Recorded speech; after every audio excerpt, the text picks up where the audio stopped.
October 1891. The Great Plains tornado had already torn through 3 counties in Nebraska Territory, leaving death and devastation in its wake. At the remote Millbrook Freight Depot, a woman in black mourning dress sat trembling on a wooden crate, clutching a small carpet bag that contained everything she had left in the world. Her husband's funeral had been that morning, and now she had nowhere to go, no money and no family to turn to. What happened next would become the most extraordinary love story ever told across the American frontier, transforming not just 2 broken hearts, but reshaping an entire territory and creating a legacy that would inspire generations to believe in second chances. Before we jump back in, tell us where you're tuning in from, and if this story touches you, make sure you're subscribed, because tomorrow I've saved something extra special for you. The October wind cut across the Nebraska plains like a scythe through wheat, carrying with it the acrid smell of smoke and the distant rumble of thunder that promised another storm. The tornado had passed through Millbrook just after dawn, ripping the roof clean off the grain elevator and scattering freight cars like a child's toys across the prairie. But it was the smaller, more personal devastation that had brought Margaret Rose Sinclair to this desolate depot platform, where she now sat as still as a carved statue, her black mourning dress whipping around her ankles in the relentless wind. Margaret had buried her husband Thomas that very morning in the small cemetery outside of town. Consumption had taken him slowly over 6 months, draining not only his life, but every penny they had saved during their brief 2-year marriage. The medical bills had consumed their modest homestead. The livestock had been sold to pay the doctor, and the funeral expenses had taken the last of their savings. At 26 years old, Margaret Rose was now completely alone in the world, with no living relatives and no means of support. The landlord had already posted eviction notices on the little house she and Thomas had shared, giving her until sunset to vacate. She had come to the depot because she didn't know where else to go. The morning train east had departed hours ago, and she couldn't afford a ticket anyway. The westbound freight wouldn't arrive until the following day if the damaged tracks could be repaired in time. Margaret simply sat on her carpet bag, which contained 2 changes of clothes, her mother's pearl necklace, a daguerreotype of Thomas, and exactly 73 cents in coins. Her fingers were blue with cold, and her lips had long since lost their color, but she seemed unaware of her physical discomfort, lost as she was in the overwhelming grief and desperation of her circumstances. The sound of approaching horses made her look up for the first time in hours. Through the settling dust and debris scattered by the tornado, she could see a group of riders approaching from the south. Even from a distance, it was clear that these were not ordinary travelers. The horses were magnificent animals, clearly, well-bred and well cared for, and the men who rode them carried themselves with the confidence of those accustomed to command. At the head of the group rode a man who immediately commanded attention, not just for his obvious wealth evidenced by his fine clothes and equipment, but for the natural authority in his bearing. William Harrison Blackwood was 32 years old and the owner of the largest cattle empire in Nebraska Territory. The Blackwood Ranch sprawled across nearly 200,000 acres, stretching from the Platte River to the Colorado border, and employed over 300 men year-round. Will had built his fortune through a combination of shrewd business, sense, fair dealing, and an almost supernatural ability to read both the land and the men who worked it. He had come to Millbrook that morning to assess the tornado damage to his grain storage facilities and to check on the welfare of the families who worked his scattered line camps. As Will drew closer to the depot, his attention was caught by the solitary figure in black sitting motionless on the platform. Something about her absolute stillness, the way she seemed to have withdrawn into herself, struck him as profoundly wrong. This was a woman in distress, and Will Blackwood had been raised by a mother who had drilled into him from childhood that a gentleman never ignored a lady in need. He reined in his horse and dismounted, handing the reins to his foreman, Jake Morrison, without taking his eyes off the woman. Margaret heard the footsteps approaching, but didn't look up. She had learned over the past months of Thomas's illness that charity, no matter how well-intentioned, always came with a price, and she had no currency left with which to pay. She simply stared at her folded hands, hoping that whoever it was would pass by and leave her to her misery. "Ma'am," came a deep, warm voice above her. "Are you all right?" The genuine concern in the stranger's voice made Margaret finally raise her eyes. The man standing before her was tall and broad-shouldered, with dark hair touched with silver at the temples, and kind brown eyes that seemed to see right through her brave facade to the desperation beneath. His clothes were clearly expensive, but practical, the attire of a successful rancher rather than a city dandy. There was something solid and reassuring about his presence, but Margaret had learned not to trust her instincts when it came to men offering help. "I'm fine, thank you," she managed to say, though her voice came out as barely more than a whisper, and her chattering teeth made the words difficult to understand. Will studied her more carefully. Her dress was black silk, well made, but not new, appropriate for mourning. Her face was pale with cold and exhaustion, but he could see that she was a beautiful woman, with delicate features and auburn hair that caught the afternoon light. More importantly, he could see the signs of recent grief in her red-rimmed eyes and the way she held herself, as if she were afraid she might shatter if she moved too quickly. "Ma'am, I don't mean to be forward, but you don't look fine at all. You look like you're about to freeze to death, and there's another storm coming in from the west. The depot isn't heated, and the depot master went to Omaha yesterday to file insurance claims for the tornado damage. You can't stay here tonight?" Margaret looked up at him again, and this time Will could see the flash of fear in her green eyes. She was afraid of him, or perhaps afraid of accepting help from any man. It was a reaction he had seen before in women who had been disappointed or mistreated, and it made his heart ache for whatever pain she had endured. "I have nowhere else to go," she admitted quietly, and the simple honesty of the statement broke Will's heart completely. "What's your name, ma'am?" he asked gently, crouching down so that he was at eye level with her instead of looming over her. "Margaret Sinclair, Mrs. Margaret Sinclair." She emphasized the title, perhaps hoping it would afford her some protection. "Mrs. Sinclair, I'm Will Blackwood. I own a ranch about 20 miles south of here. I came to town to check on the tornado damage, but I can't in good conscience leave you here to freeze. Please, let me take you somewhere warm and safe. You can stay at my ranch tonight, and tomorrow we can figure out what to do next." Margaret stared at him, searching his face for any sign of ulterior motives. She had heard stories about what happened to women who found themselves alone and desperate on the frontier, and she was terrified of trading one form of misery for another. But she was also practical enough to realize that she would indeed freeze to death if she spent the night at the depot, and this man seemed different from the others who had offered her help over the past few months. There was something in his eyes that reminded her of her father, a steadiness and integrity that she instinctively trusted. "Mr. Blackwood, I appreciate your kindness, but I can't pay you for room and board. I have nothing to offer in return for your hospitality."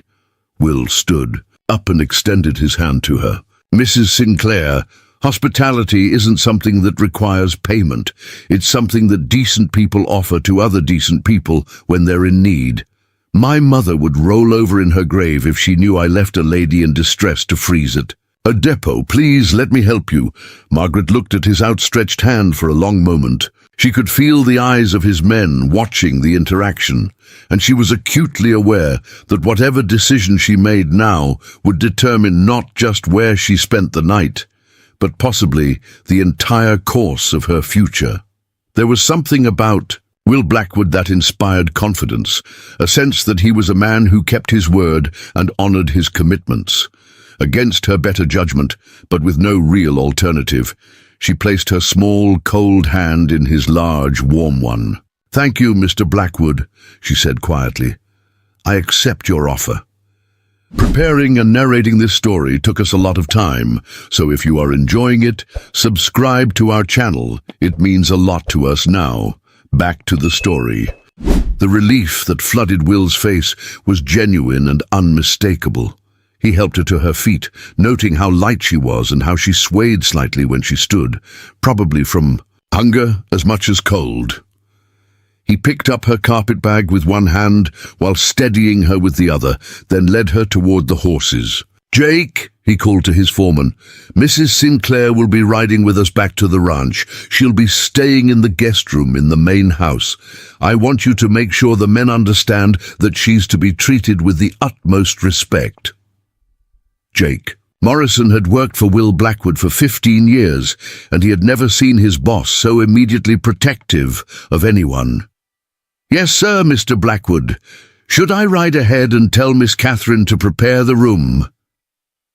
"That would be appreciated. Jake, and tell her to have Cookie prepare something hot to eat.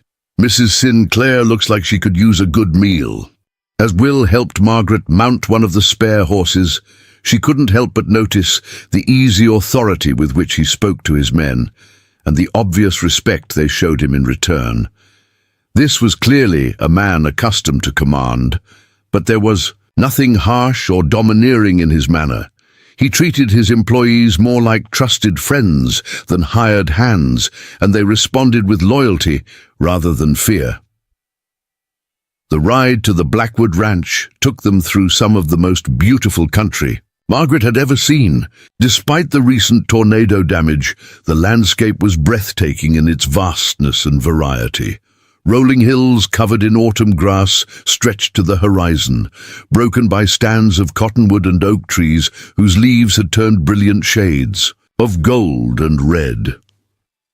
In the distance, she could see herds of cattle grazing peacefully, apparently unaffected by the morning's weather drama.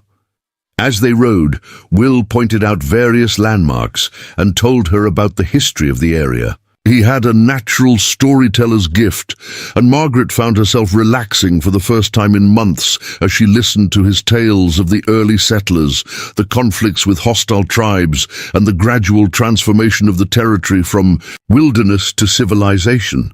It was clear that he loved this land with a deep and abiding passion, and his enthusiasm was infectious. "My father came here in 1869. Will explained, as they paused at the top of a hill to rest the horses.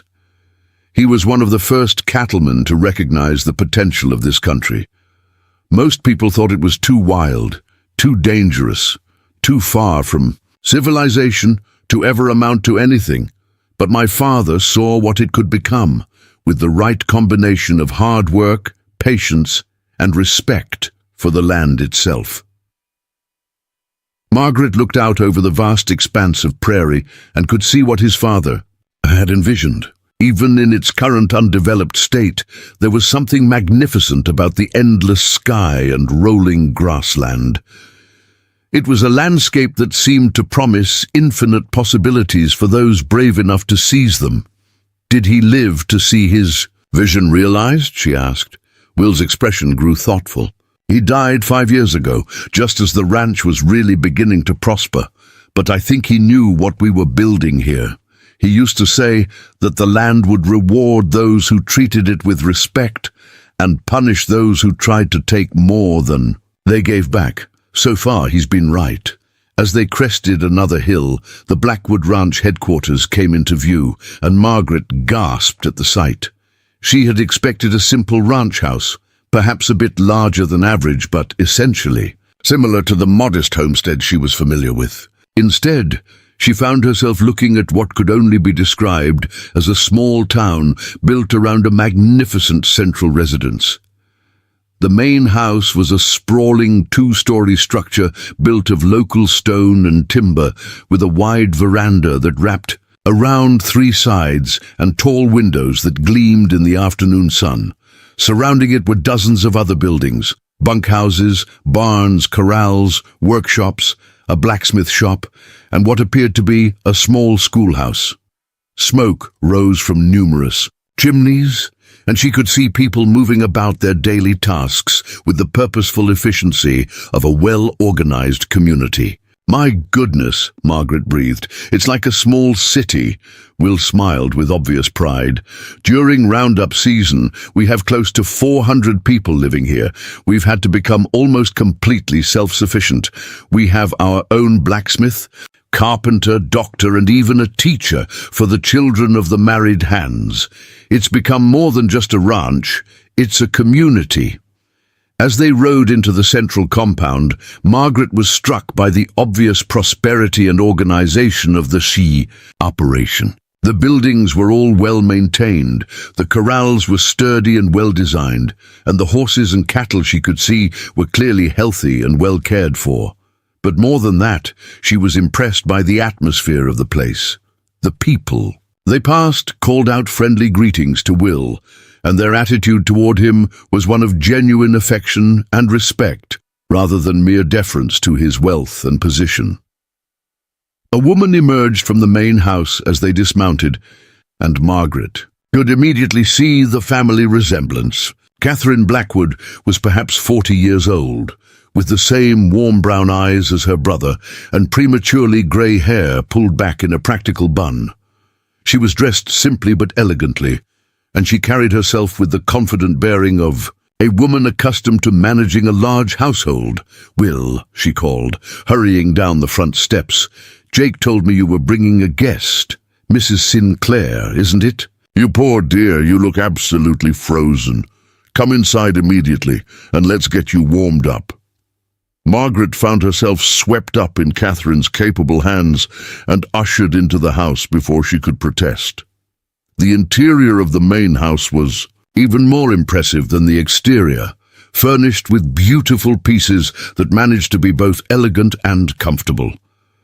A fire was already blazing in the massive stone fireplace, and the warmth felt like heaven after hours in the cold wind. "Catherine, this is Mrs. Margaret Sinclair," Will said, following them into the parlor. "She's recently widowed and found herself stranded at the depot after the tornado damage. I've offered her our hospitality until she can make other arrangements."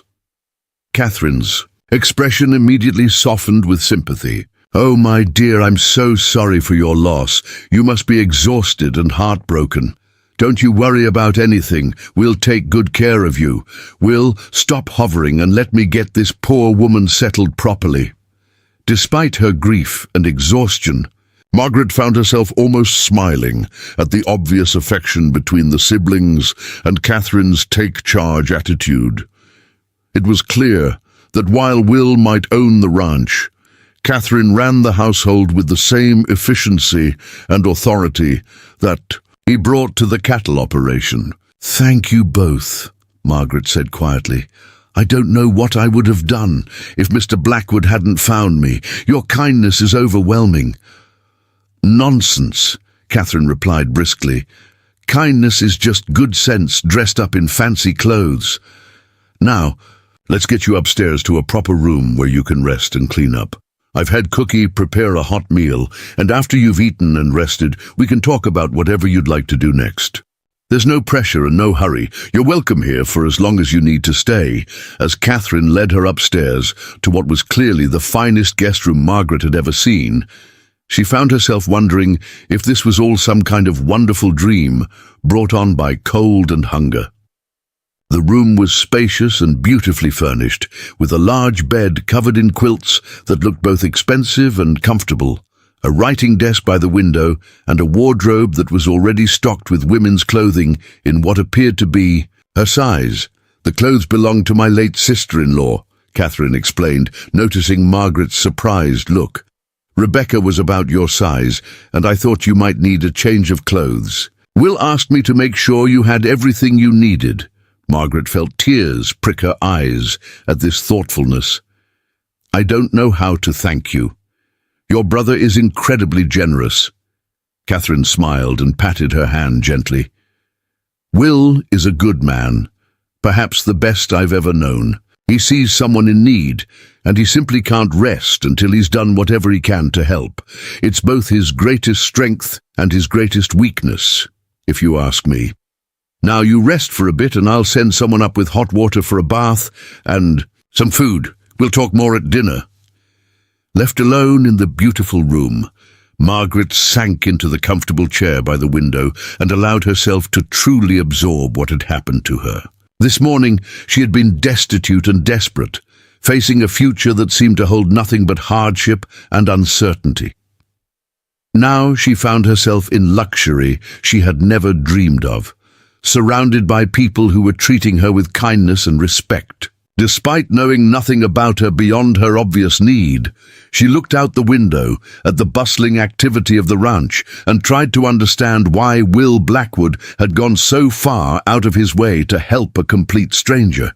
She had encountered enough men over the past few months to know that such generosity usually came with expectations, but there had been nothing in his manner to suggest any ulterior motives. He had treated her with the same respect he would have shown to any lady of his own social class, despite her obvious poverty and desperate circumstances. As the afternoon wore on and Margaret finally allowed herself to truly rest for the first time in months, she began to feel something she had thought lost forever: hope. She didn't know what the future would bring, but for the first time since Thomas's death, she believed that it might hold something better than mere survival. And at the center of that tentative hope was the image of a tall, kind man with warm brown eyes who had seen her at her lowest point and offered her dignity instead of charity, respect instead of pity. Outside her window, the sun was setting over the vast Nebraska prairie, painting the sky in brilliant shades of orange and purple. Tomorrow would bring new challenges and decisions, but tonight she was safe, warm, and fed. For a woman who had lost everything, it felt like a miracle. Margaret woke to the sound of voices drifting through her window and the unfamiliar sensation of having slept deeply and peacefully for the first time in months. Sunlight streamed through the lace curtains, casting dancing patterns on the polished wooden floor, and for a moment she couldn't remember where she was. Then the events of the previous day came flooding back, and she sat up quickly, disoriented by the luxury of her surroundings. A soft knock at the door interrupted her thoughts. "Mrs. Sinclair, it's Catherine. May I come in?" "Of course." Margaret called, hastily smoothing her hair and the borrowed nightgown she had found laid out for her the evening before. Catherine entered carrying a breakfast tray that smelled absolutely divine. "I thought you might prefer to eat in your room this morning, while you get your bearings. Will had to ride out early to check on some cattle that might have been scattered by yesterday's storm, but he asked me to make sure you knew you were welcome to stay as long as you like." Margaret accepted the tray gratefully, surprised by how hungry she was. The food was simple but perfectly prepared: fresh eggs, thick slices of bacon, biscuits with honey, and coffee that was stronger and more flavorful than anything she had tasted in years. As she ate, Catherine settled into the chair by the window and studied her with the frank assessment of a woman who had spent years managing a large household. "You have beautiful hands," Catherine observed, noting Margaret's long, graceful fingers. "Have you done much needlework?" Margaret nodded, swallowing a bite of biscuit. "My mother taught me when I was young. I've always enjoyed embroidery and fine sewing. Thomas used to say I could make silk purses out of anything, even so's ears." Her voice caught slightly at the mention of her late husband. Catherine's expression softened with understanding. "How long were you married, dear?" 2 years, Margaret replied quietly. "We met when he came through my hometown selling farm equipment. He was so full of dreams and plans for the future. We bought a little homestead outside of Millbrook and were going to raise wheat and maybe some cattle. But then he got sick and—" She trailed off, unable to finish the sentence. "I'm so sorry," Catherine said gently. "Losing someone you love is never easy, but losing them when you're both so young and had so many plans together must be particularly heartbreaking. Margaret nodded, surprised by how easy it was to talk to this woman. There was something about Catherine's manner that invited confidences without making her feel like she was being interrogated or judged. "What will you do now?" Catherine asked carefully. "Do you have family somewhere? Plans for the future?" Margaret set down her coffee cup with a slight tremor in her hands. "I have no family left. My parents died of fever when I was 16, and Thomas was an only child like myself. As for plans—" She laughed bitterly. "I had planned to spend the rest of my life with my husband on our little farm. I never thought I would need any other plans." Catherine was quiet for a moment, studying Margaret's face with the shrewd assessment of a woman who had spent years evaluating people and situations. "Can you read and write well?" she asked suddenly. Margaret looked surprised by the question. "Yes, of course. My mother was a school teacher before she married, and she made sure I had a proper education. I can do figures as well, and I speak some French and German." "Interesting," Catherine murmured, and Margaret could see the wheels turning in her mind. "Tell me, what do you know about running a household? Not just cooking and cleaning, but managing staff, planning menus, keeping accounts, organizing social events?" "I managed our homestead, of course, but that was very different from—" Margaret gestured around the elegant room. "I've never dealt with anything on this scale." "Why do you ask?" Catherine smiled mysteriously. "Just curious. Now finish your breakfast and get dressed. I want to show you around the ranch properly. There's a lot more to this place than you saw yesterday." An hour later, Margaret found herself following Catherine on a comprehensive tour of the Blackwood Ranch operation. What she saw amazed her. This was not simply a cattle ranch, but a complex business enterprise that included farming, horse breeding, a lumber mill, a general store, and even a small bank that served the scattered homesteaders in the region. Will's father started with just cattle, Catherine explained as they walked through the bustling central compound. But Will has expanded into every aspect of frontier life. He saw that people needed goods and services, so he provided them. It's made the ranch incredibly profitable, but more importantly, it's created jobs and opportunities for hundreds of families. They stopped at the schoolhouse, where Margaret could hear children reciting their lessons. Through the window, she could see a young woman leading a class of about 20 children, ranging in age from 6 to 16. "That's Miss Emily Patterson," Catherine said. "She's our teacher, wonderful with the children, but—" She hesitated, then continued more quietly. "She's been talking about leaving to get married. Her beau has a homestead in Colorado Territory, and he wants her to come west with him." Margaret felt a sudden pang of anxiety. That would leave the children without a teacher. Exactly. And finding qualified teachers willing to come to such a remote location is nearly impossible. Most educated women want to stay in the cities, where there are more opportunities and comforts. Catherine glanced sideways at Margaret. It's been a constant worry for Will. He believes strongly that education is the key to the territory's future, but we can't provide education without teachers. They continued their tour, visiting the ranch's impressive library, the medical clinic where a young doctor treated both ranch employees and local settlers, and the workshops where skilled craftsmen produced everything from saddles to furniture. At each stop, Catherine introduced Margaret to the people they met, and Margaret was struck by how warmly they greeted her and how respectfully they spoke of Will. "Mr. Blackwood saved my family," one woman told her as they visited the community garden. "My husband was injured in a logging accident, and we had nowhere to go. Mr. Blackwood gave him work he could do sitting down and made sure we had a house and enough food. There aren't many men like him in this world." As the morning progressed, Margaret began to understand that she was seeing something truly extraordinary. Will Blackwood had created more than a successful business.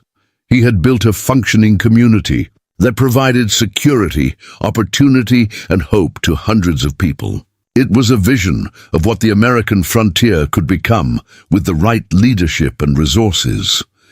They were walking back toward the main house when they encountered a group of riders approaching at a gallop. Margaret recognized Will immediately, even from a distance, by his confident bearing and the way he sat his horse. But as the group drew closer, she could see that something was wrong. The men looked grim, and there was an urgency in their pace that suggested trouble. Will dismounted quickly when he saw them, his face tight with concern. "Catherine, Mrs. Sinclair, I'm glad you're here. We have a problem." "What's happened?" Catherine asked immediately. "The Patterson homestead was hit hard by the tornado, much worse than we initially thought. The house is completely destroyed, and old man Patterson is hurt bad. Emily's trying to care for him, but she's in over her head. Dr. Mitchell is with a difficult birth at the Hendricks place and can't get there until tomorrow at the earliest." Margaret felt her heart clench with sympathy. "Is there anything we can do to help?" Will looked at her with surprise, as if he had forgotten she was there. "That's kind of you to offer, Mrs. Sinclair, but the Patterson place is 20 miles from here, and the conditions are rough. It's no place for—" He paused, clearly trying to find a diplomatic way to say it wasn't suitable for a lady. "For a woman?" Margaret finished quietly. "Mr. Blackwood, I may not look like much right now, but I'm stronger than I appear. I've nursed sick people before, including my husband during his final illness. If there's someone who needs help, I'd like to offer what assistance I can." Will studied her face carefully, seeing something in her green eyes that made him reconsider his initial dismissal. This was not a helpless woman looking for someone to take care of her. This was someone offering to help others, despite her own recent losses and current difficulties. It would mean riding hard over rough country, he warned, and the Patterson place is primitive even by frontier standards. There's no guarantee we can make it there and back before dark, and if we get caught out overnight— "I understand the risks," Margaret said firmly, "but if I can help save someone's life or ease their suffering, I'm willing to take those risks." Catherine looked back and forth between her brother and Margaret, and a slow smile spread across her face. "Will, I think you should take her. Mrs. Sinclair is right. She's stronger than she looks. And from what I've seen this morning, she has good sense and a kind heart. The Pattersons could use all the help they can get." Will was clearly torn between his desire to help the Patterson family and his instinct to protect Margaret from hardship and danger. Finally, his practical nature won out. "All right, Mrs. Sinclair, if you're truly willing, we could use your help, but I want you to understand this won't be a pleasant ride, and what we find at the Patterson place might not be easy to see." "I understand," Margaret replied simply. "When do we leave?" "As soon as you can change into riding clothes. Catherine, can you—" "Already on it," Catherine said, hurrying toward the house. "I'll get her some of Rebecca's things. They should fit well enough." 20 minutes later, Margaret found herself dressed in a split riding skirt, boots, and a practical jacket that fit her surprisingly well. Catherine had also provided her with gloves and a wide-brimmed hat to protect her from the sun. As she looked at herself in the mirror, Margaret was struck by how different she appeared. Gone was the helpless widow in mourning clothes. In her place stood a woman who looked capable of handling whatever challenges lay ahead. The ride to the Patterson homestead was indeed grueling. They traveled across open prairie, through creek beds still swollen from the recent rains, and over rocky terrain that would have been challenging even in good weather. The aftermath of the tornado had left fallen trees and debris scattered across their path, forcing them to take detours that added miles to their journey. But Margaret surprised herself with how well she managed. The months of caring for Thomas during his illness had given her a core of strength she hadn't realized she possessed, and the borrowed horse, one of Will's gentler mares, responded well to her handling. More than once, Will glanced back at her with obvious approval as she navigated a difficult section of trail or kept pace with the group despite the challenging conditions. As they rode, Will found himself studying Margaret more carefully than he had the previous day. Away from the depot and her obvious distress, she showed a composure and determination that impressed him. She asked intelligent questions about the country they were passing through and showed genuine interest in his explanations of the local geography and wildlife. There was clearly more to Mrs. Margaret Sinclair than a pretty face and tragic circumstances. "Tell me about the Patterson family," Margaret said as they paused to rest the horses beside a small creek. "John Patterson is one of the original settlers in this area," Will explained. "He came here about 15 years ago with his wife and baby daughter, built his homestead with his own hands, cleared the land, fought off Indian raids, survived. Droughts and blizzards. His wife died about 5 years ago, and since then it's just been him and Emily. She's been teaching our school for the past 3 years, but she's also been taking care of her father. It's been a hard life for both of them. And now Emily might leave to get married." Will nodded grimly. "Can't say I blame her. She's sacrificed enough of her youth taking care of everyone else. She deserves a chance at happiness, but it leaves us in a difficult position, both for the school and for her father's care." Margaret was quiet for a moment, processing this information. "What will happen to Mr. Patterson if Emily leaves?" "That's been keeping me awake at night," Will admitted. "He's too proud to accept charity, too old to start over somewhere else, and too set in his ways to adapt to living with other people. But he can't manage on his own much longer, especially if he's seriously injured." When they finally reached the Patterson homestead, Margaret understood why Will had tried to prepare her for what they would find. The tornado had completely destroyed the small cabin, leaving only a pile of splintered wood and twisted metal. A makeshift shelter had been erected using salvaged boards and canvas, and smoke rising from a small fire indicated that someone was indeed still there.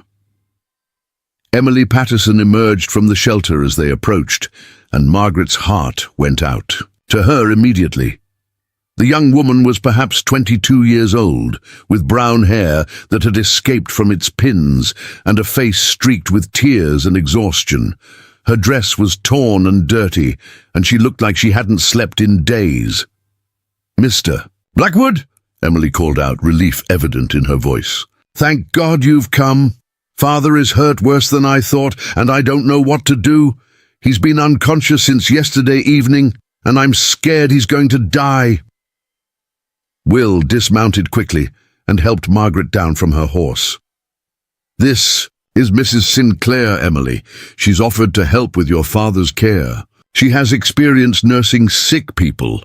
Emily looked at Margaret with desperate hope. "Oh, Mrs. Sinclair, would you please look at him? I've done what I could, but I'm afraid it's not enough." Margaret followed Emily into the makeshift shelter, and her heart sank at what she found. John Patterson was a man of perhaps 55, grey-haired and weathered by years of frontier life. He lay unconscious on a pile of quilts, his breathing shallow and laboured. A crude bandage around his head was soaked with blood, and his left arm was clearly broken.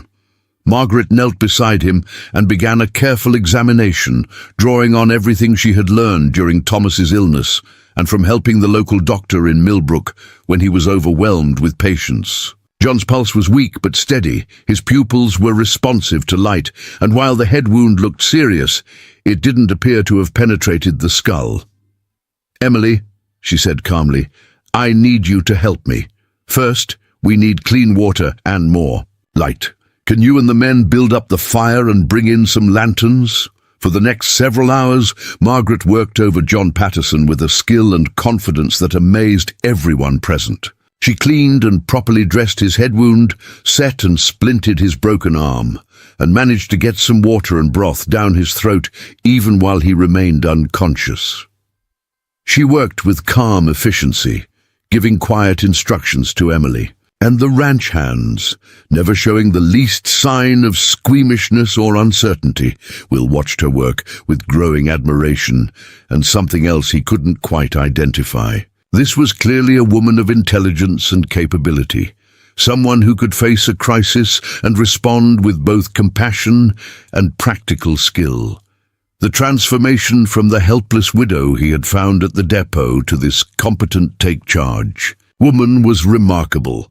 As evening approached and John's condition stabilized, Margaret finally allowed herself to rest. She sat beside the fire, her borrowed clothes dirty and her hair disheveled, but there was a light in her eyes that had been absent the day before. "Mrs. Sinclair," Emily said quietly, "I don't know how to thank you. You saved my father's life." "We're not out of the woods yet," Margaret replied practically. "He needs to regain consciousness and show that there's no serious brain injury, but his vital signs are encouraging. With proper care and rest, I think he'll recover." Will approached them carrying tin cups of coffee. "That was remarkable work. Mrs. Sinclair, where did you learn to handle injuries like that?" Margaret accepted the coffee gratefully. "Necessity, mostly. Our town doctor was elderly and often called away to other settlements. When people were hurt or sick, the women had to learn to help each other. And during Thomas's illness, I learned more about medicine than I ever wanted to know." "Well, you have a real gift for it," Will said sincerely. "John Patterson owes you his life." As they prepared to spend the night at the Patterson place, it was too dangerous to attempt the return journey in the dark. Margaret found herself in conversation with Emily about the challenges of frontier life. The younger woman spoke openly about her fears for her father's future and her own conflicted feelings about leaving him to get married. "I love James," Emily confided, "and I want to be his wife. But how can I abandon my father when he needs me, especially now with his injuries? I don't see how I can leave him." Margaret listened thoughtfully. "What does your heart tell you to do?" "My heart is torn in two," Emily replied sadly. "I want to follow James to Colorado, but I also want to care for my father. I can't do both." "Perhaps," Margaret said carefully, "there might be another solution. What if your father wasn't alone? What if there was someone else who could help care for him?" Emily looked at her hopefully. "Do you mean someone like a housekeeper?" "Father would never accept that. He's too proud." "I was thinking of something more like a partnership," Margaret said, the idea taking shape as she spoke. "Someone who could help him rebuild and manage the homestead in exchange for a place to live and a share in the work. Not charity, but a mutual arrangement that benefits both parties." Will had been listening to this conversation from across the fire, and he felt a sudden surge of understanding. Margaret wasn't just offering comfort to Emily. She was proposing a solution that could benefit everyone involved. And more than that, she was showing him yet another facet of her character, the ability to see possibilities where others saw only problems. The next morning brought encouraging news. John Patterson regained consciousness shortly after dawn, and, while he was weak and confused, he showed no signs of serious brain injury. Margaret continued to monitor his condition carefully, but she was confident that with proper care, he would make a full recovery. As they prepared to return to the Blackwood Ranch, Emily took Margaret aside. "Mrs. Sinclair, I've been thinking about what you said last night, about finding someone to help Father. Were you thinking of yourself?" Margaret looked around at the destroyed homestead, then back at Emily's hopeful face. "It's, possible. I need a place to live and work to do. Your father needs help rebuilding and managing this place. It might be a solution that could work for everyone." "But you're a lady," Emily protested. "This is rough country, hard work, primitive conditions. Surely you would prefer something more civilized." Margaret smiled sadly. "Emily, I've learned that life rarely gives us what we prefer, but sometimes it gives us what we need. And right now, I need a purpose, a place where I can be useful. Your father's homestead might provide that." That evening, back at the Blackwood Ranch, Margaret sat in the beautiful guest room and tried to make sense of everything that had happened in the past 2 days. She had come here as a desperate woman with no options and no future. Now she found herself contemplating a new life, a new purpose, and possibly a new beginning. There was a soft knock at her door, and she opened it to find Will standing in the hallway, looking unusually serious. "Mrs. Sinclair, could I speak with you for a moment? I have a proposition I'd like to discuss with you." Margaret's heart skipped a beat, but she managed to keep her voice steady. "Of course, Mr. Blackwood. Please, come in." Will entered and took the chair by the window, his expression thoughtful. "I've been thinking about your conversation with Emily last night, and about what I observed during your care of John Patterson. I have an idea that might benefit everyone involved, but I wanted to discuss it with you before I mention it to anyone else." Margaret settled into the chair across from him, intrigued. "I'm listening. What would you say to a more permanent arrangement here at the ranch? Not as a guest, but as an employee, specifically as our head housekeeper and social secretary. Catherine has been trying to manage the household affairs along with her other responsibilities, and it's becoming too much for her. We need someone with education, refinement, and management skills to handle the social aspects of the ranch business and coordinate the household staff." Margaret stared at him in surprise. "Mr. Blackwood, I'm flattered by your confidence in me, but I'm not sure I'm qualified for such a position. I've never managed a household like this." "But you have managed a household," Will pointed out. "And more importantly, you've shown intelligence, adaptability, and the ability to remain calm under pressure. You handled the crisis at the Patterson place better than most men I know, and your education and refinement would be invaluable in dealing with our business contacts and social obligations." Margaret felt a flutter of excitement at the possibility he was describing.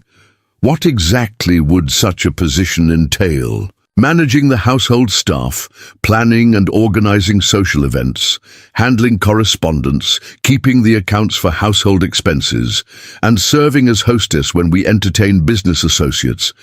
It would also involve overseeing the school.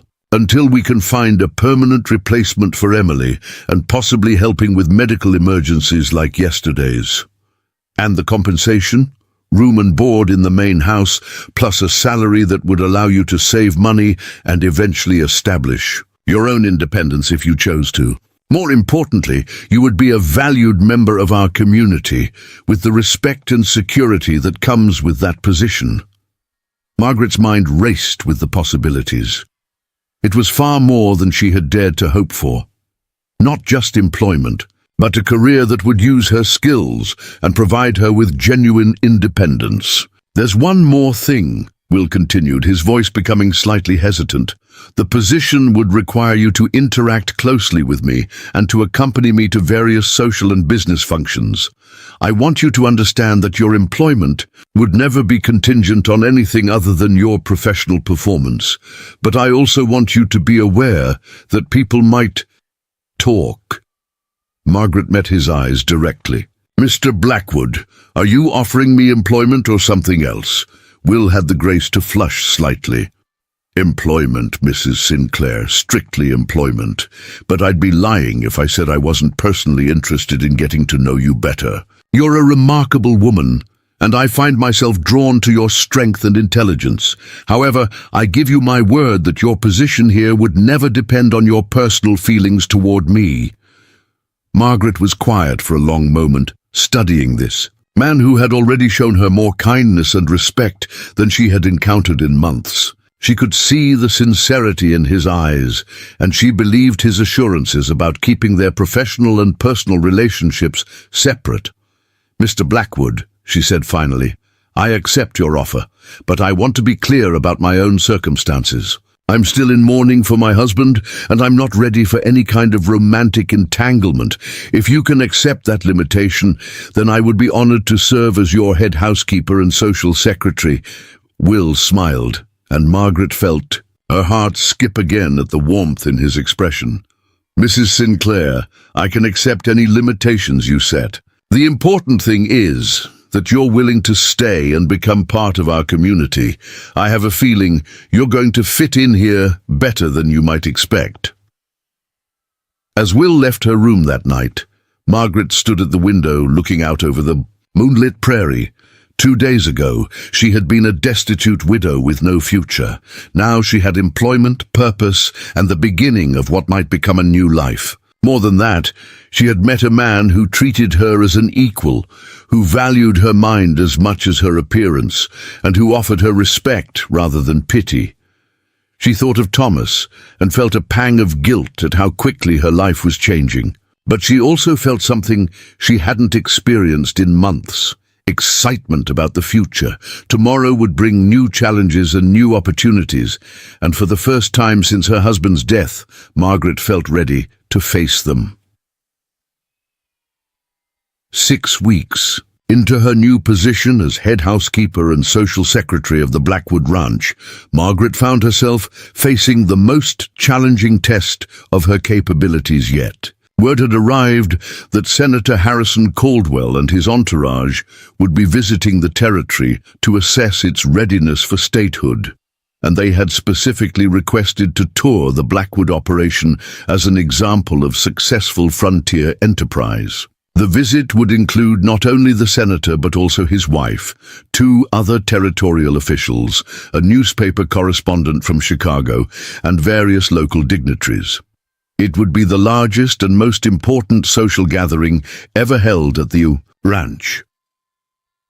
Margaret stood in the ranch's newly converted ballroom, surveying the transformation she had orchestrated over the past 3 weeks. What had once been a utilitarian storage space was now an elegant reception hall, complete with crystal chandeliers Will had ordered from Denver, polished hardwood floors, and decorative elements that somehow managed to be both sophisticated and appropriately Western. The logistics alone had been staggering.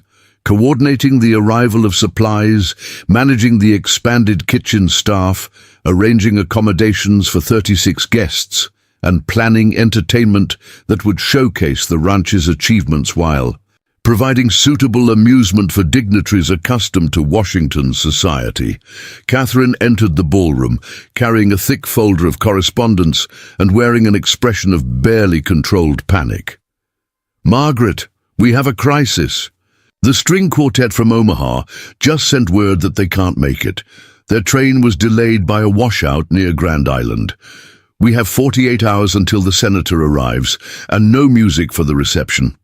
Margaret had learned over the past weeks that Catherine, for all her competence in ranch matters, became overwhelmed when faced with large-scale social events. It was one of the reasons Will had been so eager to find someone to take over these responsibilities.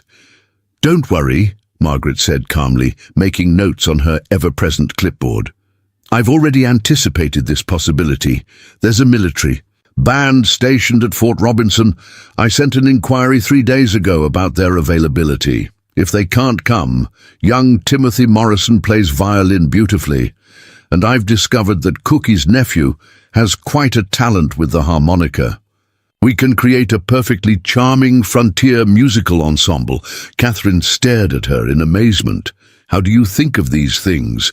And when did you have time to investigate all these alternatives?" Margaret smiled as she adjusted the position of a particularly stubborn floral arrangement. "When you're planning an event of this magnitude, you don't just need a plan. You need a plan for when the plan fails, and a plan for when that plan fails too. It's all about anticipating problems before they become crises." This was precisely the kind of thinking that had made Margaret invaluable to the ranch operation over the past month and a half. She had completely reorganized the household management system, streamlined the correspondence procedures, and somehow managed to reduce costs while improving efficiency. More importantly, she had begun to transform the ranch's social standing in the territory. Her first major innovation had been the establishment of monthly social gatherings for the wives and families of neighboring ranchers and homesteaders. These events, which she called Territory Ladies' Afternoons, had become wildly popular and served multiple purposes. They provided isolated frontier women with much-needed social contact, created opportunities for sharing practical information about everything from medical remedies to food preservation, and subtly established the Blackwood Ranch as the social center of the region. But Margaret's influence extended far beyond party planning. She had also instituted a lending library program, where books could be borrowed and exchanged among the scattered homesteads. She had organized a correspondence network that allowed families to share news and maintain connections across vast distances. Most innovatively, she had established what she called the Territory Skills Exchange, where people could trade services and knowledge. A blacksmith might teach metalworking in exchange for lessons in reading, or a seamstress might provide clothing repair in return for help with bookkeeping. These programs had not gone unnoticed by territorial officials, and it was largely due to Margaret's reputation as a community organizer that Senator Caldwell had specifically requested to visit the Blackwood Ranch. Word of the innovative social programs had reached the territorial capital, and the senator wanted to see firsthand how successful frontier communities were developing. Will appeared in the doorway of the ballroom, and Margaret felt the familiar flutter in her chest that occurred whenever he entered a room. Over the past weeks, their working relationship had deepened into something more complex and emotionally charged, though both had been careful to maintain professional boundaries. Will had proven to be an attentive and supportive employer, often seeking her advice on matters that went far beyond household management. Margaret, in turn, had found herself increasingly drawn to his vision for the territory's future and his genuine commitment to the welfare of his employees and neighbors. The advance team just arrived, Will announced. 3 men from the senator's staff, plus the newspaper correspondent. They want to inspect the facilities and interview some of the ranch hands about working conditions. He paused, studying Margaret's face with the intensity that had become familiar over their weeks of working together. "Are you ready for this?" Margaret straightened her shoulders and smoothed her dark blue dress, one of several she had ordered, to replace her morning clothes, reasoning that her new position required more appropriate attire. As ready as anyone can be for having their life's work scrutinized by politicians and journalists, the question is, are you ready to have your ranch examined under a microscope?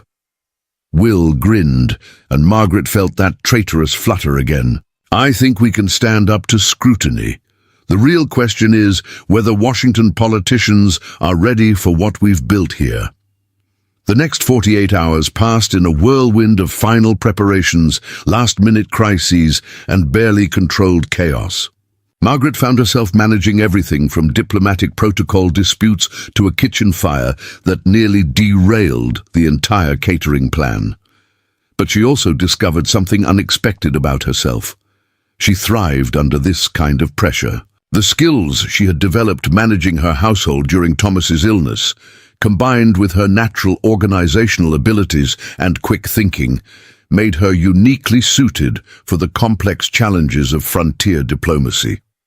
The most delicate situation arose when she learned that Mrs. Caldwell, the senator's wife, had very definite opinions about the proper social order and was reportedly less than enthusiastic about the idea of frontier communities achieving statehood.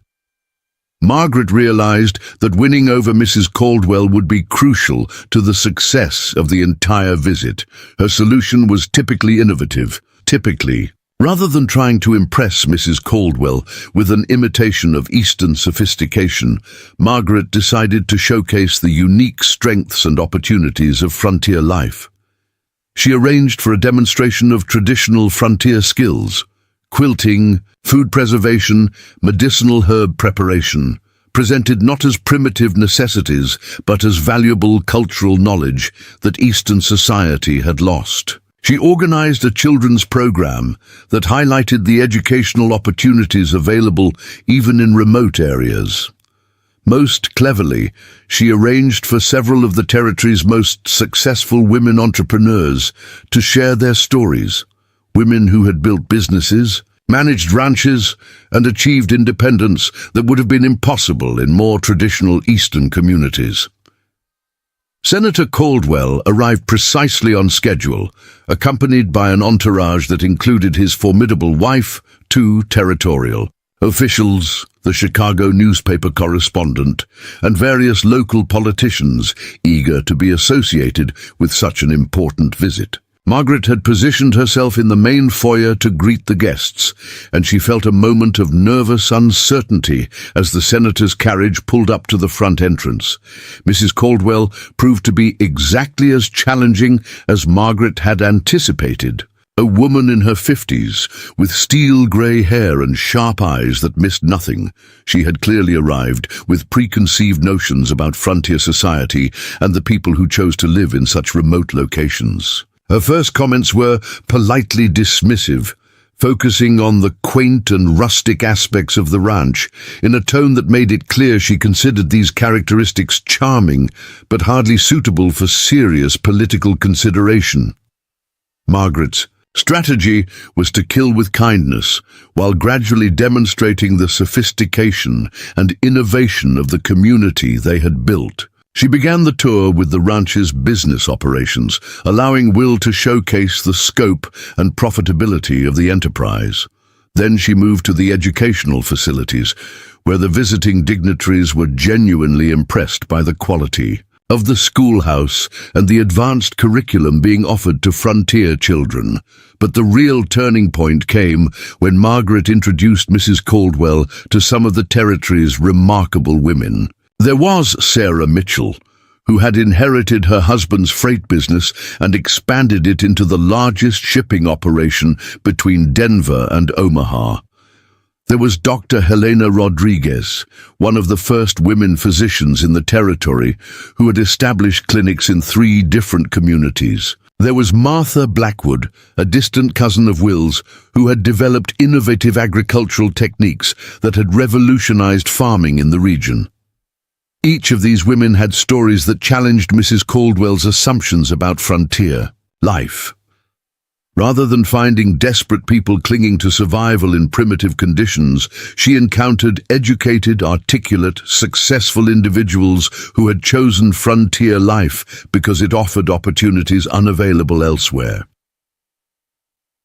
The evening reception was Margaret's masterpiece of frontier diplomacy. She had managed to secure the military band from Fort Robinson, whose performance of both classical pieces and traditional frontier songs created exactly the right atmosphere of sophisticated culture adapted to regional character.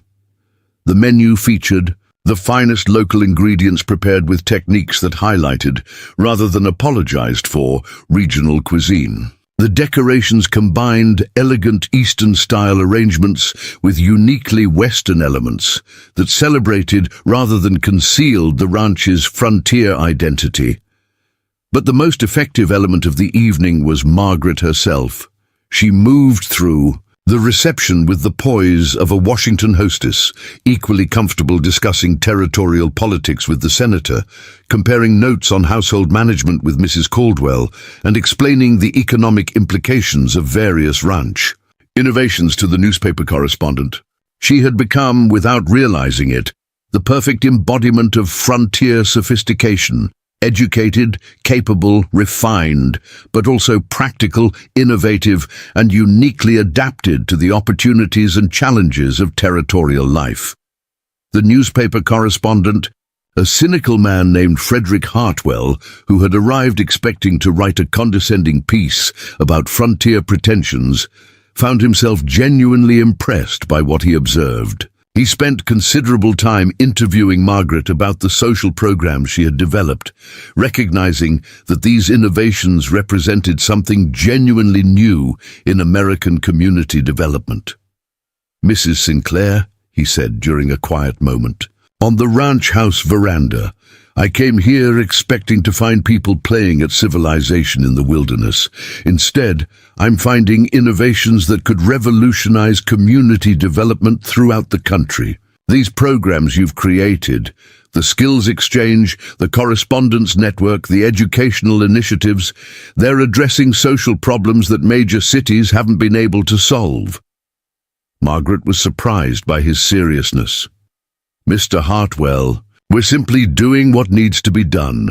When you live in isolated communities, you learn to rely on each other and to make the most of everyone's talents and resources. It's not revolutionary, it's just practical." "That's exactly what makes it revolutionary," Hartwell replied.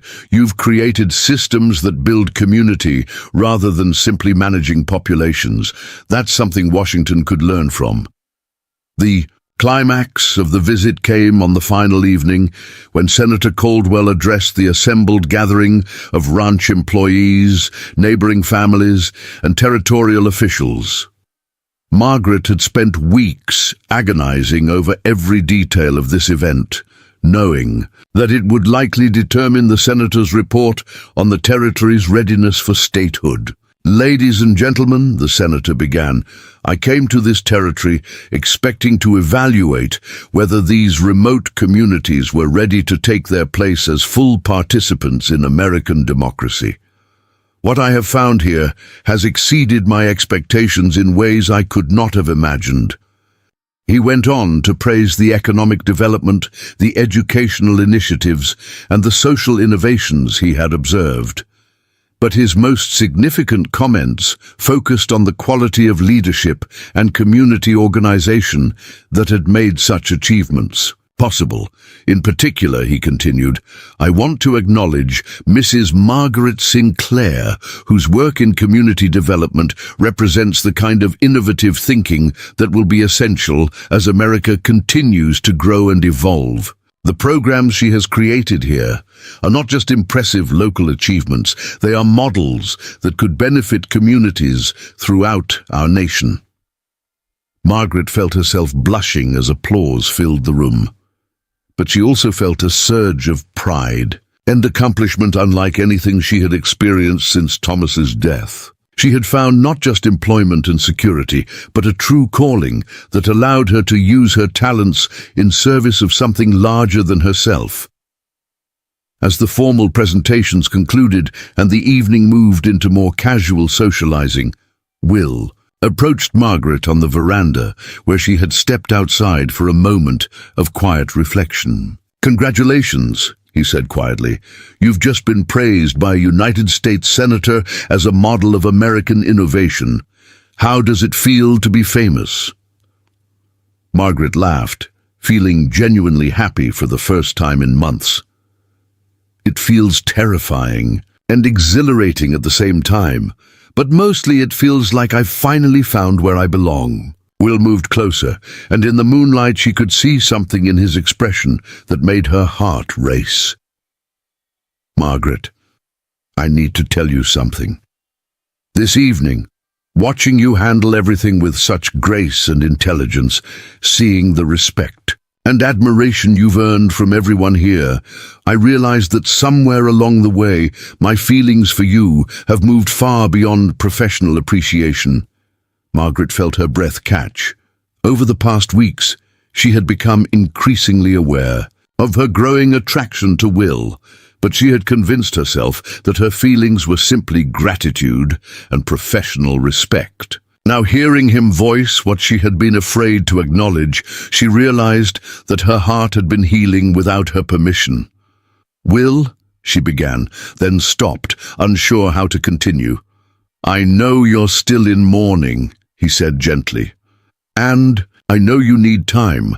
I'm not asking for anything right now except the possibility that someday, when you're ready, you might consider whether what we've built together professionally could become something personal as well." Margaret looked at this man who had given her not just rescue from desperate circumstances, but the opportunity to discover capabilities she had never known she possessed. He had treated her as an equal partner, valued her intelligence, and supported her innovations without ever trying to control or diminish her contributions. "Will," she said finally, "I think that possibility might be closer than either of us expected."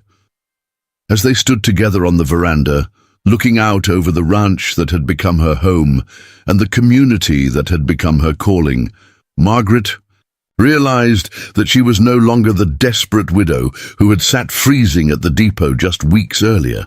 She had become someone new, a woman of influence and capability, someone whose ideas could shape the future of an entire territory.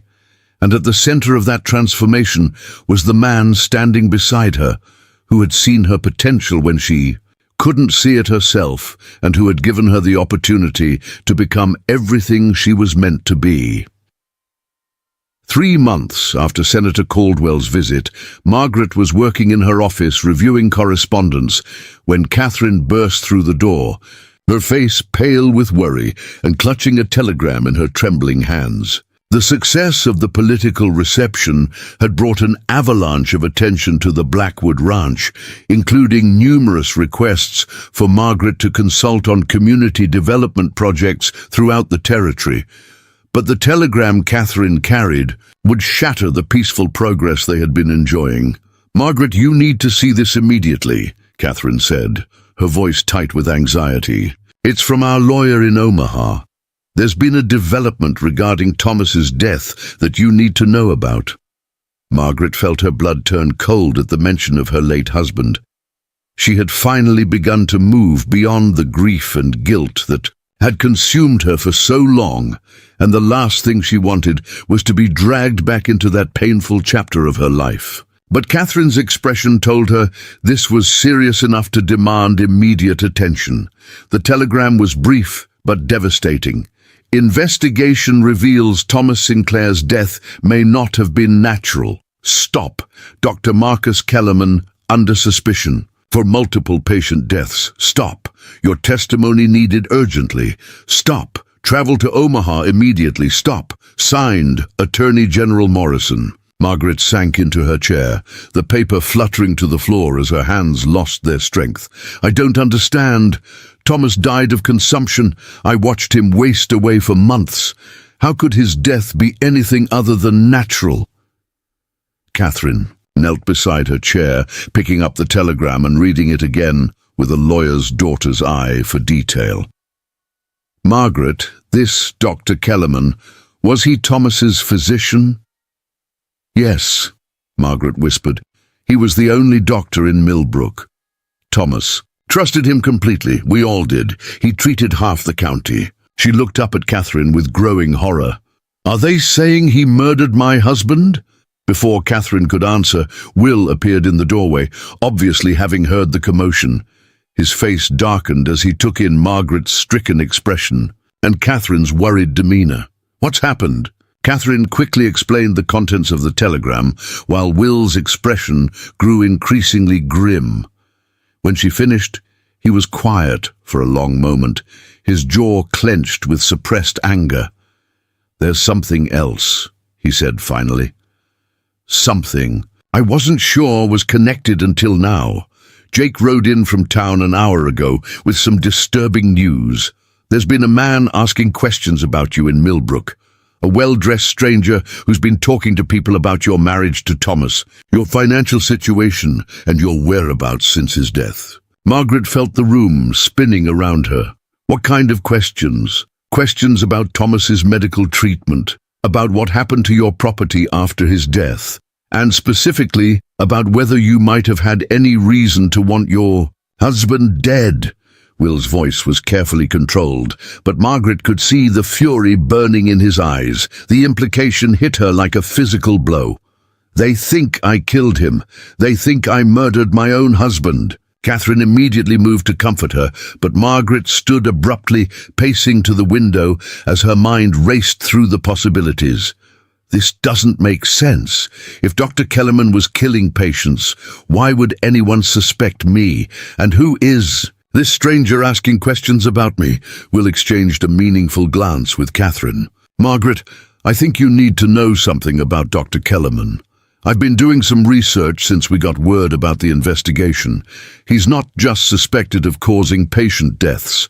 He's suspected of deliberately targeting wealthy patients and arranging their deaths to benefit from their property and possessions. But Thomas and I weren't wealthy, Margaret protested. We lost everything to his medical bills. Exactly, Catherine said quietly. Medical bills that were paid to Dr.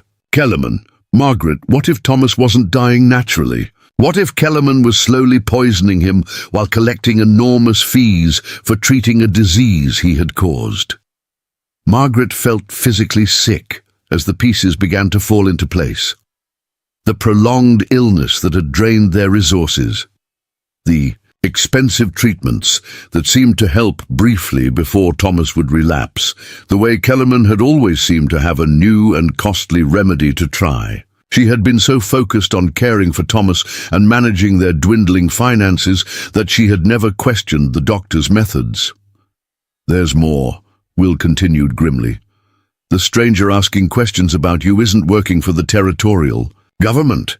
He's a private investigator hired by someone who seems very interested in discrediting you specifically. But who would want to discredit me? And why? The answer came from an unexpected source. Jake Morrison appeared in the doorway, hat in hand but expression urgent. Mr. Blackwood, sorry to interrupt, but I think you need to see this right away. That investigator fellow got drunk in the saloon last night and started bragging about his mission. Turns out he's working for someone called Cornelius Blackwood. The silence that followed was deafening. Margaret looked back and forth between Will and Catherine, both of whom had gone rigid with shock and what looked like recognition. Who is Cornelius Blackwood? Margaret asked, though she was beginning.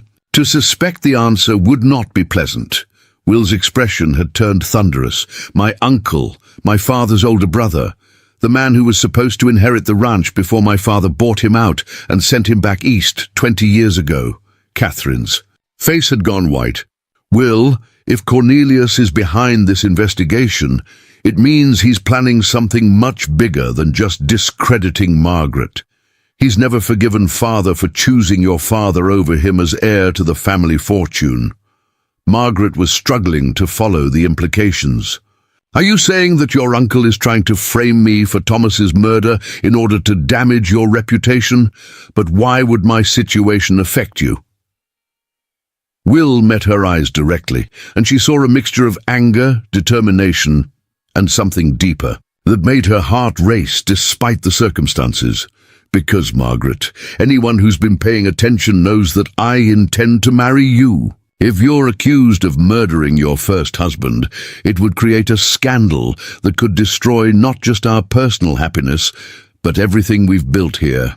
The territorial government wouldn't grant statehood to a region whose most prominent citizens are associated with murder. The revelation that Will intended to marry her should have been joyous, but under the current circumstances, it felt like another piece of evidence in a conspiracy she was only beginning to understand. There's something else you should know, Catherine said reluctantly. Cornelius has been buying up land throughout the territory through various shell companies. If the statehood bid fails, those properties will lose most of their value, and he'll be able to acquire vast holdings for a fraction of their worth. He's essentially betting against the territory's future while simultaneously working to ensure that future fails. Margaret sank back into her chair as the full scope of the situation became clear. So, he's using me as a weapon against the statehood movement.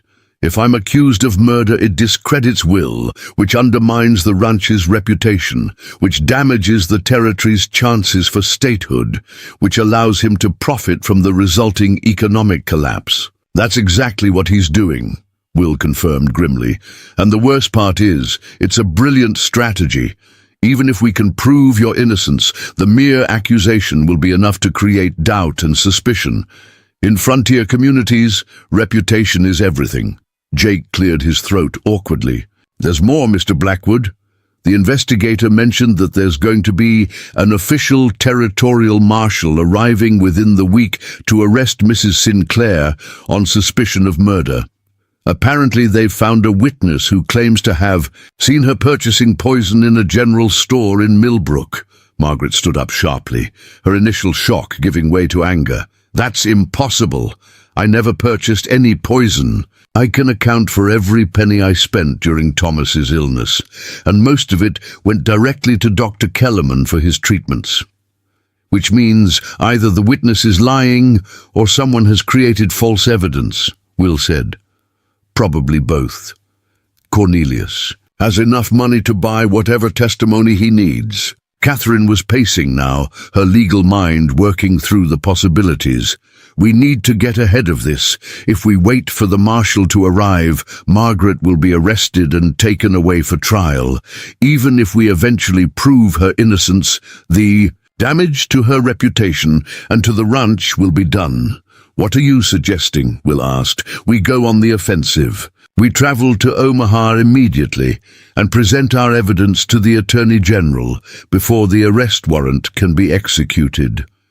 We expose Cornelius's conspiracy and Dr. Kellerman's crimes at the same time. If we can prove that Thomas was murdered by Kellerman as part of a pattern of killing patients for profit, it establishes Margaret's innocence while also revealing the conspiracy against the territory. Margaret felt a surge of determination replace her fear and confusion. Catherine's right. I won't run from false accusations, and I won't let your uncle destroy everything we've built here. But I want to do more than just clear my name. I want to expose the entire conspiracy and make sure Cornelius faces justice for what he's done. Will looked at her with admiration and something deeper. Margaret, you realize that fighting this means putting yourself at considerable risk. If we fail, you could face execution for murder. And if we don't fight, you could lose everything you've worked for, and the territory could lose its chance at statehood, Margaret replied firmly.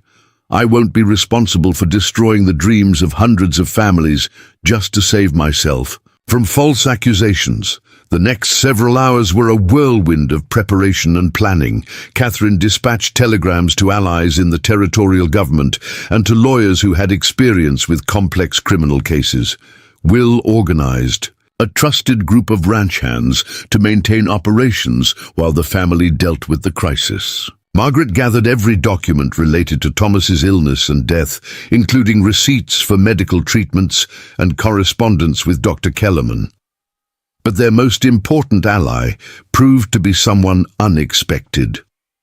Dr. Helena Rodriguez, the pioneering female physician who had attended the reception, arrived at the ranch unannounced just as they were preparing to leave for Omaha. I came as soon as I heard about the investigation, she announced without preamble. Margaret, I've been reviewing medical records throughout the territory, and I've found a pattern of suspicious deaths that all trace back to Dr. Kellerman. Moreover, I've discovered something that could be crucial to your defense. She opened her medical bag and withdrew a small vial filled with white powder. This is arsenic, the same poison that's been found in the bodies of several of Kellerman's patients. But here's what's interesting. Arsenic poisoning produces very specific symptoms that can be mistaken for consumption if the doses are carefully controlled over time. Margaret felt her heart racing as the implications became clear. You're saying that Thomas's symptoms were consistent with arsenic poisoning rather than natural disease? I'm saying it's highly probable, and if we can prove that Kellerman was systematically poisoning patients while collecting fees for treating the symptoms he was causing, it establishes both the doctor's guilt and your innocence. Will stepped forward, his expression intense.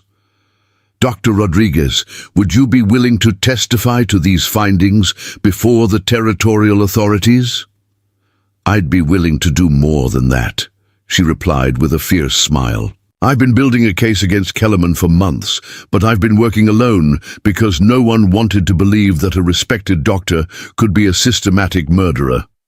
With your resources and connections, we can expose not just Kellerman, but the entire conspiracy.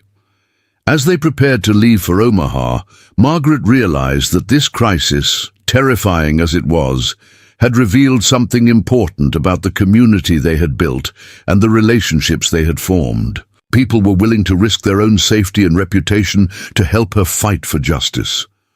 Catherine was putting her legal expertise at Margaret's disposal, despite the potential damage to the family name. Dr. Rodriguez was risking her medical career to expose a colleague's crimes. Will was prepared to use all his resources and influence to protect her, even though association with a suspected murderess could destroy everything he had worked for. But perhaps most importantly, Margaret had discovered something about herself. She was no longer the helpless widow who had sat freezing at the depot, waiting for someone else to determine her fate. She had become a woman capable of fighting for herself and for the principles she believed in, even when the stakes were life and death. As their carriage rolled toward Omaha, carrying evidence that could either clear her name or seal her doom, Margaret felt a strange sense of calm determination. She had found her strength, her purpose, and her love. Now she would discover whether those were enough to overcome a conspiracy designed to destroy everything she held dear. The battle for her life, Will's future, and the territory's destiny was about to begin. The territorial courthouse in Omaha was packed to capacity with spectators, journalists, and political figures who had traveled from across the region to witness what newspapers were calling the trial of the century. Margaret sat at the defendant's table, wearing a simple but elegant navy dress that Catherine had chosen to project dignity and respectability. Despite the gravity of her situation, she maintained her composure with the same steadiness that had carried her through every crisis since Thomas's death. The prosecution's case had been devastating in its apparent thoroughness. District Attorney Harrison Blackwood, Cornelius's son and Will's cousin, had painted Margaret as a calculating woman who had systematically poisoned her husband while pretending to care for him.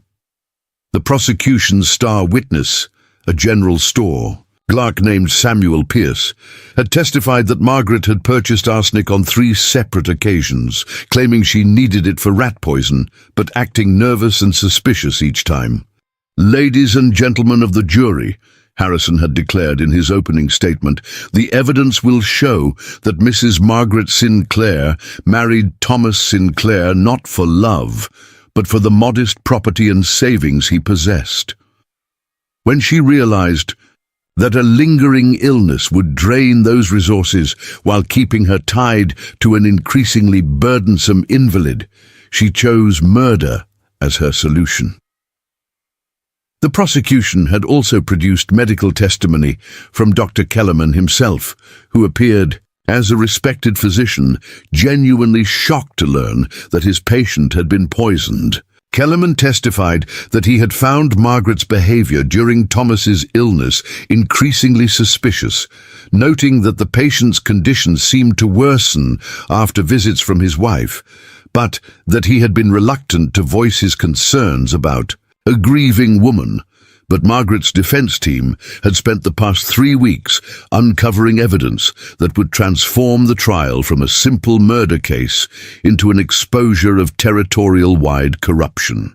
Lead defense attorney Samuel Morrison, the Attorney General's brother and one of the territory's most respected legal minds, had methodically built a case that would shock the courtroom and rewrite the history of Nebraska Territory. "Your Honor," Morrison announced as he began the defense case, "we intend to prove not only that Mrs. Sinclair is innocent of murdering her husband, but that she is herself the victim of an elaborate conspiracy designed to destroy her reputation, ruin the Blackwood family, and sabotage Nebraska Territory's bid for statehood." The first bombshell came when Dr. Helena Rodriguez took the stand. She had spent weeks analyzing medical records from across the territory, and her findings were devastating to the prosecution's case. "Dr. Rodriguez," Morrison asked, "based on your investigation of Dr. Kellerman's patients over the past 5 years, what did you discover?" I discovered a pattern of suspicious deaths among Dr. Kellerman's wealthiest patients, she replied calmly. In every case, the patients suffered from a prolonged, expensive illness that drained their financial resources before ultimately proving fatal. Moreover, the symptoms described in the medical records are consistent with chronic arsenic poisoning rather than the natural diseases that were diagnosed. The courtroom erupted in shocked murmurs as Dr. Rodriguez methodically presented evidence of what appeared to be systematic medical murder. She had identified 17 cases where Dr. Kellerman's patients had died under suspicious circumstances, in each case after expensive and prolonged treatment that had consumed the patient's assets. But the most dramatic moment came when Morrison called his next witness, Dr. Marcus Kellerman himself, this time as a hostile witness rather than a prosecution ally. Dr. Kellerman, Morrison began, you testified earlier that you suspected Mrs. Sinclair of poisoning her husband. But isn't it true that you yourself administered arsenic to Thomas Sinclair as part of his medical treatment? Kellerman's confident demeanor cracked slightly. I administered various medications as appropriate for his condition. Morrison produced a medical journal from Kellerman's own office. According to your notes, you prescribed Fowler's solution for Mr. Sinclair's condition. Can you tell the court what Fowler's solution contains? It's a common medical preparation, Kellerman replied evasively. Doctor, please answer the question. What does Fowler's solution contain? Arsenic, Kellerman admitted reluctantly. But in therapeutic doses for medical purposes. Morrison turned to face the jury. So you administered arsenic to Thomas Sinclair over a period of months, collecting substantial fees for this treatment, and when he died of arsenic poisoning, you immediately suspected his wife of murder? The prosecution objected, but the damage was done.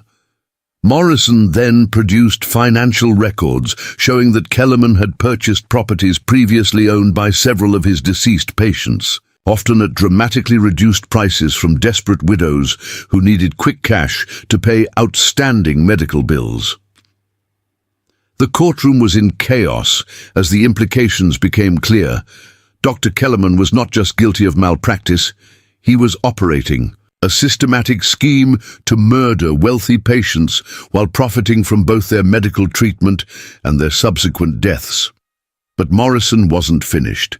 His next witness was a private investigator named Charles Whitmore, who had been hired by an anonymous client to investigate financial irregularities in territorial land purchases. Mr. Whitmore, Morrison asked, what did your investigation reveal about recent land acquisitions in Nebraska Territory? I discovered that multiple shell companies have been purchasing property throughout the territory at below-market prices, often from widows or families facing financial distress. These companies all trace back to a single investor based in Chicago. And who is that investor? Mr. Cornelius Blackwood, uncle of defendant's employer, Mr. William Blackwood. Morrison then presented evidence that Cornelius had been systematically undermining the territory's statehood bid while simultaneously positioning himself to profit from the resulting economic instability. The scheme was breathtaking in its scope and audacity. Cornelius had been betting against the territory's future while actively working to ensure that future failed. The prosecution's case was crumbling, but Harrison Blackwood made one last desperate attempt to salvage the situation. He recalled Samuel Pierce, the store clerk who had testified about Margaret purchasing arsenic. Mr. Pierce, Harrison asked, are you absolutely certain it was the defendant who purchased arsenic from your store? Well, Pierce said, fidgeting. Nervously, I thought it was her, but Morrison immediately stood for cross-examination. Mr. Pierce, how much were you paid to testify against Mrs. Sinclair? I wasn't paid nothing, Pierce protested, but his eyes darted toward the prosecution table. Morrison produced a bank receipt showing a substantial deposit to Pierce's account just days before his testimony. Under intense questioning, Pierce finally broke down and admitted, that he had been paid to lie about Margaret purchasing arsenic. He had never seen her in his store. The courtroom erupted as Pierce tearfully confessed that he had been approached by a well-dressed man from Chicago who had offered him more money than he made in a year to testify against Margaret. The man had provided him with detailed descriptions of Margaret and coached him on his testimony. Judge William Crawford called for order, but the damage to the prosecution's case was irreversible. Without Pierce's testimony, there was no evidence connecting Margaret to any arsenic purchase, while the defense had systematically demonstrated that Dr. Kellerman had both the means and opportunity to poison Thomas Sinclair as part of a broader criminal enterprise. But the trial's most dramatic moment was yet to come. Morrison called Margaret herself to the stand, a risky decision that would allow her to tell her story directly to the jury, but also expose her to potentially devastating cross-examination. Margaret walked to the witness stand with quiet dignity, and for the first time since the trial began, the courtroom fell completely silent. Here was the woman at the center of the conspiracy, facing the possibility of execution, yet maintaining her composure with remarkable grace.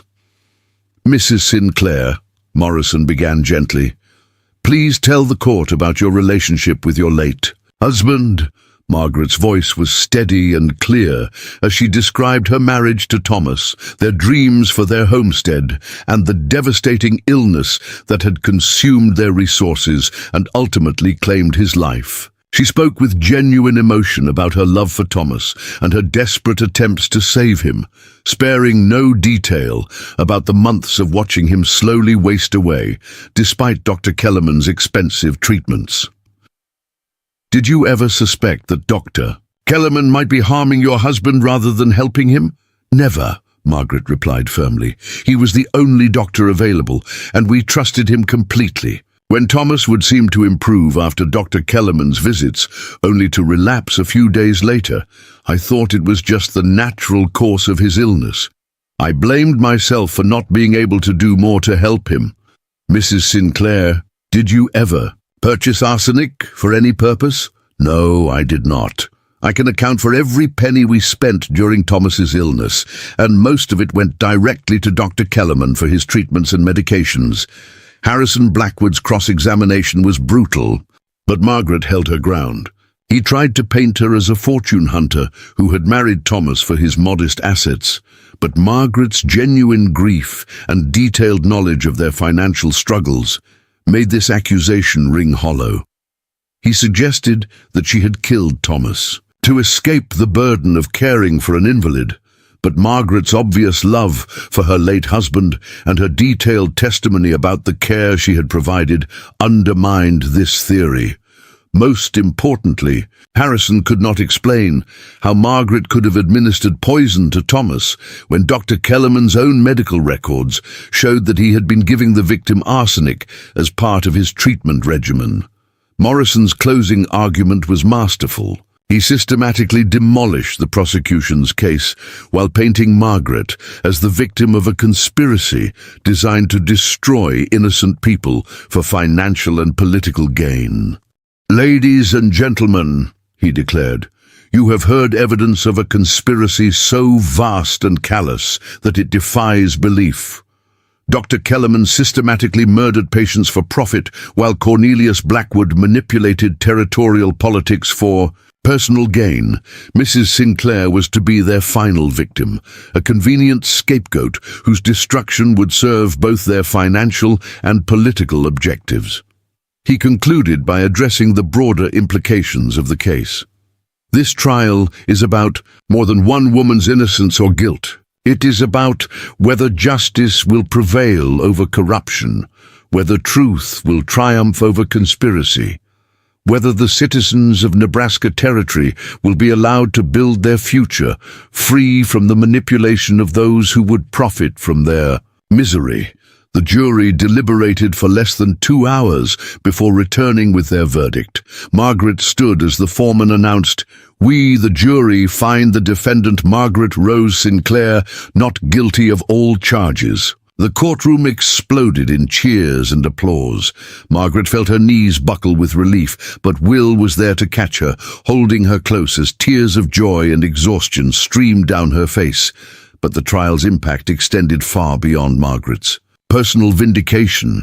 Within hours of the verdict, territorial marshals had arrested Dr. Kellerman on multiple charges of murder, and federal investigators were pursuing Cornelius Blackwood for conspiracy and fraud. The exposure of the plot to sabotage statehood actually strengthened Nebraska Territory's case for admission to the Union, as it demonstrated both the sophistication of territorial legal institutions and the determination of territorial citizens to resist corruption.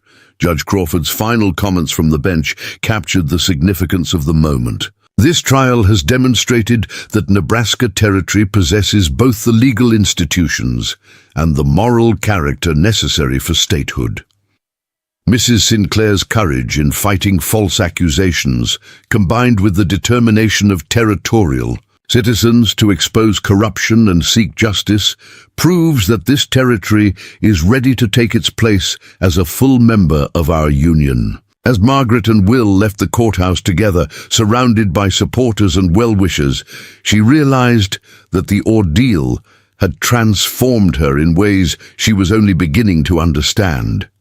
She was no longer simply a widow who had been rescued from desperate circumstances. She had become a symbol of frontier justice, a woman whose courage in the face of false accusations had helped expose territorial-wide corruption and strengthen the case for statehood. More importantly, she had proven to herself that she possessed the strength and determination to face any challenge. The frightened woman who had sat shivering at the depot less than a year ago had become someone capable of standing up to powerful enemies and fighting for truth and justice, regardless of the personal cost. The conspiracy had been defeated, but Margaret's greatest victory was discovering who she had become in the process of fighting it. 5 years after the trial that had captivated the nation, Margaret stood on the grand staircase of the governor's mansion in Lincoln, the newly designated capital of the state of Nebraska. She wore an elegant emerald gown that perfectly complemented her auburn hair, now crowned with a simple but exquisite diamond tiara that had belonged to Will's grandmother. Tonight marked the 5th anniversary of Nebraska's admission to the Union, and Margaret Blackwood, as the state's First Lady, was hosting the most important social gathering in the young state's history. The transformation had been extraordinary. The trial's aftermath had created a wave of reform that swept through the territory like wildfire. Dr. Kellerman had been sentenced to life imprisonment, while Cornelius Blackwood's financial empire had collapsed when federal investigators exposed the full scope of his fraudulent land schemes. The publicity surrounding the conspiracy had actually accelerated Nebraska's path to statehood, as Congress was eager to demonstrate that justice prevailed on the American frontier. Will's election as Nebraska's first state governor had been almost inevitable. His reputation for honest dealing, combined with Margaret's fame as the woman who had helped expose territorial corruption, made them the natural choice to lead the new state into the future. Margaret had proven to be a political asset beyond Will's wildest dreams, drawing on her experience in community organization to build coalitions that crossed party lines and regional boundaries. But tonight's celebration was about more than political achievements. It was about the realization of a vision that had begun when a desperate widow met a compassionate rancher at a lonely depot 5 years earlier. Margaret moved gracefully through the crowded ballroom, stopping to greet dignitaries from Washington, foreign diplomats, business leaders, and the territorial pioneers who had become personal friends over the years. The guest list represented a cross-section of American society that would have been unimaginable in the early frontier days. Senators and cattle ranchers, university presidents and homestead wives, industrial magnates and frontier doctors, all gathered to celebrate Nebraska's emergence as a modern American state. "Governor Blackwood, Mrs. Blackwood," announced the Master of Ceremonies, "President Cleveland has asked me to read a special message commemorating this anniversary." The ballroom fell silent as the presidential letter was read aloud, praising Nebraska's rapid development and specifically mentioning Margaret's innovative community programs, which had been adopted by frontier settlements across the American West. The president's letter concluded with an invitation for the Blackwoods to visit the White House as honored guests of the nation. As applause filled the ballroom, Margaret caught Will's eye across the crowd. Even after 3 years of marriage, she still felt that familiar flutter when their eyes met. Their wedding had been a statewide celebration, attended by thousands of people who considered them symbols of Nebraska's triumph over adversity. But beyond the public symbolism, their private relationship had deepened into the kind of partnership that neither had dared to hope for during those early uncertain months. "Ladies and gentlemen," Will announced when the applause subsided, "my wife has a special announcement regarding our plans for Nebraska's continued development." Margaret stepped forward, her voice carrying clearly through the vast ballroom. 3 years ago, I proposed the creation of a Nebraska Women's Educational Initiative. Tonight, I'm proud to announce that construction will begin next month on the state's first university campus specifically designed to provide higher education opportunities for women. The Margaret Sinclair Blackwood Institute will offer degree programs in medicine, law, education, and business administration. The announcement created a sensation. Margaret had quietly raised the necessary funds through a combination of federal grants, private donations, and innovative revenue-sharing agreements with businesses throughout the state. The institute would be the first of its kind west of the Mississippi River, and applications were already pouring in from young women across the American frontier. Dr. Helena Rodriguez, now the state's Surgeon General, approached Margaret with tears of joy in her eyes. "Margaret, you've just changed the future for thousands of women. When I think of the opportunities this will create." "It's what any of us would have done," Margaret replied, though she was clearly moved by the emotion of the moment. "We're building a state where everyone has the chance to achieve their potential, regardless of their background or circumstances." The evening's most poignant moment came when Emily Patterson, now Mrs. Emily Patterson Harrison, stepped forward with a 6-month-old daughter in her arms. Emily had married her Colorado rancher 2 years earlier, but she had returned to Nebraska to serve as the Institute's first Dean of Education. "Mrs. Blackwood," Emily said softly, "I want my daughter to grow up in a world where the opportunities you've created are taken for granted. Thank you for showing us all what's possible when we refuse to accept limitations." As the evening wound down and the last guests departed, Margaret and Will found themselves alone on the mansion's moonlit veranda, looking out over the city of Lincoln. The scattered lights below represented a community of nearly 50,000 people, while similar communities throughout the state had grown and prospered in ways that would have seemed impossible just a few years earlier. "Do you ever think about that night at the depot?" Will asked, taking Margaret's hand in his. "When I found you sitting there with everything you owned in that little carpet bag." Margaret smiled, remembering the desperate woman she had been such a short time ago. "I think about her often. She was so frightened, so convinced that her life was over. If she could see tonight, see what we've built together, I don't think she would believe it was possible." "I knew that night that you were extraordinary," Will said, "but I never imagined that helping one woman would ultimately transform an entire state." Margaret turned to face him, struck by the truth of his observation. "That's what I've learned about frontier life, Will. Every act of kindness, every moment of courage, every refusal to accept defeat, they all ripple outward in ways we can never predict. You saved my life that night, but by saving my life, you helped save thousands of others." Their conversation was interrupted by the arrival of a telegraph messenger with an urgent communication from Washington. Margaret opened it with some trepidation, but her expression quickly changed to amazement. "Will, you need to see this.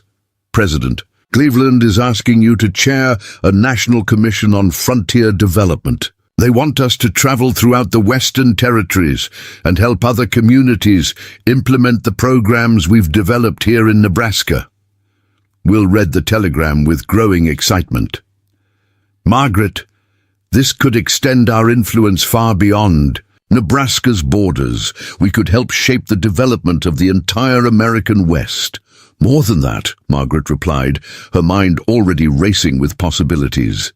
"We could help ensure that every territory develops with the same commitment to education, opportunity, and community welfare that we've established here." They spent the rest of the evening planning their response to the president's invitation and discussing the implications of such a national role. But as dawn approached, their conversation turned to more personal matters. "Margaret," Will said quietly, "there's something I've been wanting to tell you. When Dr. Mitchell examined you last month, he mentioned that we might want to start thinking about expanding our family." Margaret felt her heart skip a beat. They had been trying to have children for over a year, and the possibility of pregnancy had become a source of both hope and anxiety. "Will, are you saying—" "I'm saying that Nebraska's future might include a new generation of Blackwoods to carry on what we've started here." Margaret threw her arms around her husband's neck, tears of joy streaming down her face. "Will, if that's true, then our story really will have changed the entire territory. Our children will grow up in a state we helped create with opportunities we fought to establish." As the sun rose over Nebraska's capital city, casting golden light across the prairie that stretched to the horizon, Margaret reflected on the extraordinary journey that had brought her to this moment. She had begun as a desperate widow with nothing but grief and a small carpetbag. She had become the First Lady of a state, a national advocate for women's education, and a symbol of frontier opportunity. But more than any public achievement, she had discovered the transformative power of love, courage, and community. She had learned that individual acts of kindness could reshape entire societies, and that personal strength could emerge from the deepest despair. The love story that began at a lonely depot had indeed changed the whole territory, but its influence would extend far beyond Nebraska's borders. Margaret and Will's partnership would help shape the development of the American West for generations to come, creating opportunities for countless families who would follow in their footsteps. Their story had become legend, told and retold across the frontier as proof that in America, anyone could rise above their circumstances and help build a better future. The frightened widow and the compassionate rancher had become symbols of the frontier spirit that would define American character for generations to come. As Margaret looked out over the state they had helped create, she knew that their greatest adventures still lay ahead. Together, they would continue building a society based on opportunity, justice, and the belief that every person deserved the chance to achieve their dreams. The depot where their story began was now a historical landmark, visited by travelers who came to see where the love story that transformed a territory had first unfolded. But for Margaret and Will, it was simply the starting point of a partnership that would continue shaping American history for decades to come. Their love had indeed changed everything, creating ripples of influence that would spread across the continent and inspire generations of Americans to believe in the power of compassion, courage, and the transformative potential of love. Up next, you've got two more standout stories right on your screen. If this one hit the mark, you won't want to pass these up. Just click and check them out, And don't forget to subscribe and turn on the notification bell so you don't miss any upload from us.